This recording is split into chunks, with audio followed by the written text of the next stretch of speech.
We have all witnessed the Russian invasion of Ukraine unfolding in front of our eyes. The American and European media have detailed the Ukrainian people's suffering. Ukrainians are brave, steadfast, and heroic for resisting invasion and occupation by any means necessary, including with Molotov cocktails. Their grandmothers are depicted as courageous wartime field generals. This is where they make the Molotov cocktails? Let those Russian shits come here, she says. Good for you, Granny. How did you learn how to make Molotov cocktails? You Googled it. Of course, she says. Wait, white people are not to Google how to make a Molotov cocktail? That's awesome. Oh, and unlike us Arabs, these Ukrainians are blonde-haired, blue-eyed, and civilized. But this isn't a place, with all due respect, like Iraq or Afghanistan. This is a relatively civilized... Now, the hypocrisy, duplicity, deceit, and whiteness of it all is just too much to respond to with any level of politeness. But I'm going to try to address it all with civility, courtesy, and respect.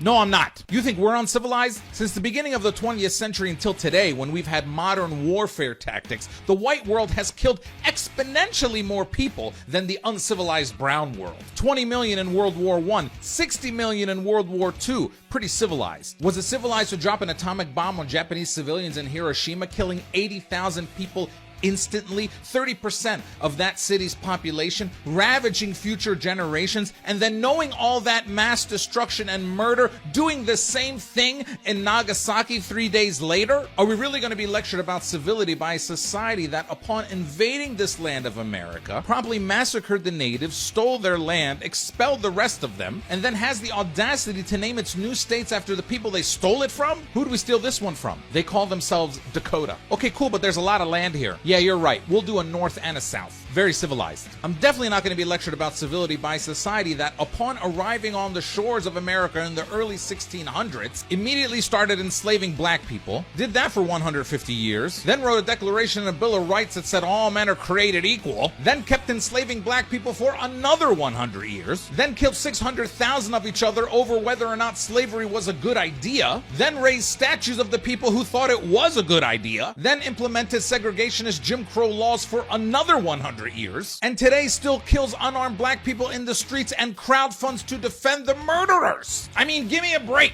I'm gonna listen about civility from people who made up a war to invade Iraq. I mean, they lied about it, and we know they lied about it. 5,000 American soldiers needlessly died. 1 million Iraqis died. They burned and bombed libraries. They destroyed a civilization, and they did this. Who in the Lord's name does Putin think gives him the right? Maybe he thinks he's you. President Bush has stated his determination to remove Saddam from power. In the view of many in Congress, they share that view, and I am among them. And I would vote that way again today. It was a right vote then, and to be a correct vote today. Is it civilized to continue to support and supply the bombing of Yemen's children and civilians, which has killed close to 400,000 people, despite a broken promise to end that inhumane policy? Let me tell you a few things about us uncivilized Arabs. Modern surgery and anesthesia were introduced to the world 1,000 years ago by an Arab doctor. His name was Az-Zahrawi. Many engineering mechanisms, including the crankshaft, were invented over 800 years ago by an Arab inventor and engineer. His name was Al-Jazari. The first university in the world was established in Morocco over 1,200 years ago by an Arab philanthropist. Her name was Fatima al-Fihriya. Algebra came from us too. I mean, I know most Americans don't know how to do algebra. It was introduced to the world 1,200 years ago by a Muslim mathematician in Baghdad, a man named Muhammad ibn Musa al-Khwarizmi. In fact, there's still an Iraqi family named al-Jabri, like algebra, like they invented the shit. Meanwhile, in civilized America, we have a game show called Are You Smarter Than a Fifth Grader that nobody can win. There have been 250 contestants on Are You Smarter Than a Fifth Grader, okay? 2 winners, just 2. One's a school superintendent, so she already knows the questions that are on the show. The other is a Nobel Prize winner in physics. These are apparently the only 2 American adults that are smarter than a 5th grader. In America, if you're smarter than a 5th grader, you win $1 million.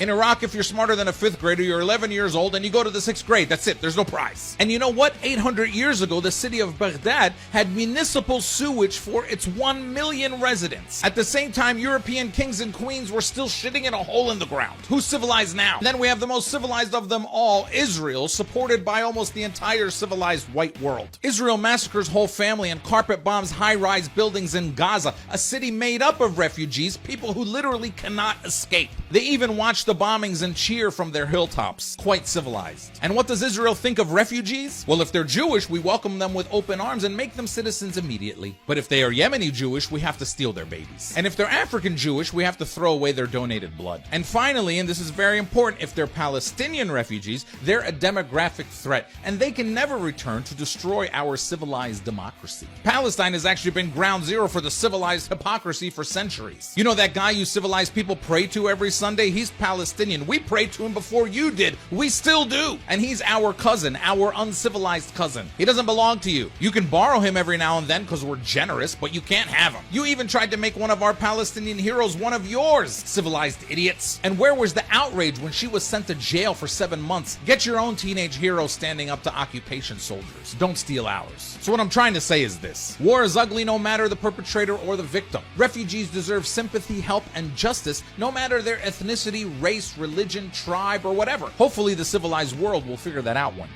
So I look forward to an epic news story about an Arab grandmother supplying her neighborhood with homemade weapons to defend her homeland. Until then, I wish justice for every Ukrainian refugee of today and every other refugee of yesterday. And to the European and American civilized media and leaders around the world, you're welcome for the algebra, anesthesia, crankshafts, and universities. But as far as your racism and double standards go, I just want to say in the most civilized manner I can muster, f*** off.